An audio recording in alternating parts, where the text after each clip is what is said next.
La parole est à monsieur Emmanuel Mandon pour le groupe démocrate. Merci Madame la Présidente. Ma question s'adresse à Monsieur le ministre délégué chargé des comptes publics et concerne la fraude et ses conséquences sur notre économie. La crédibilité de l'appel à la rigueur qui sous-tend la politique économique du gouvernement et la politique générale du gouvernement, cela dans l'intérêt national, sera d'autant plus comprise que les pouvoirs publics se montreront intraitables contre toutes les formes de fraude, qu'elles soient fiscales ou sociales. Le plan anti-fraude mis en place il y a un peu plus d'un an a déjà produit des résultats significatifs que traduit notamment la hausse des recouvrements après contrôle fiscal. Mais l'inventivité des fraudeurs, des réseaux criminels comme des individus est, reconnaissons-le, sans limite. Elle pose sans cesse de nouveaux défis à l'efficacité des dispositifs de lutte contre la fraude face au développement de technologies de cryptage notamment, comme les fameux cryptoactifs. Mais on s'aperçoit également que les aides publiques comme la prime Rénov', comme MaPrimeRénov' peuvent être ciblées et c'est ainsi qu'on constate que les téléconsultations sont particulièrement exposées aux pratiques frauduleuses. Monsieur le ministre, face à ce constat alarmant, pouvez-vous nous faire un premier bilan du plan antifraude de 2023? Pouvez-vous nous indiquer les mesures que vous comptez prendre pour amplifier et renforcer le combat contre les fraudes? Je vous remercie.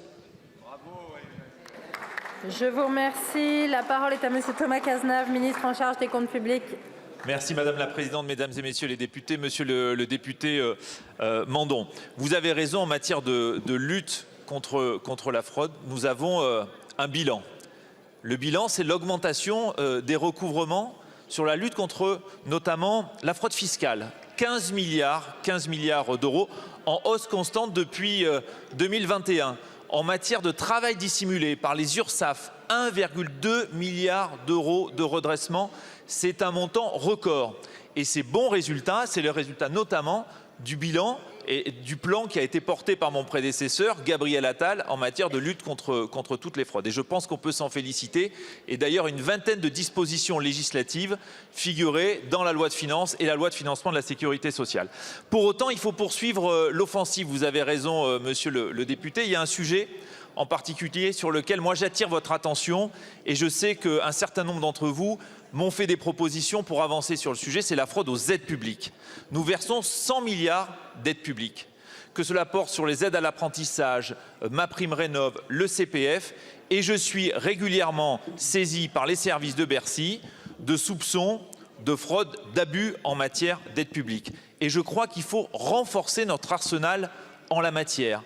Pouvoir par exemple suspendre immédiatement le versement des aides en cas de soupçon. Aujourd'hui, ce n'est pas possible. Permettre aux administrations de partager entre elles les informations utiles pour resserrer les mailles du filet. Aujourd'hui, ce n'est pas possible. Renforcer les pouvoirs d'investigation et de contrôle des administrations qui versent des aides.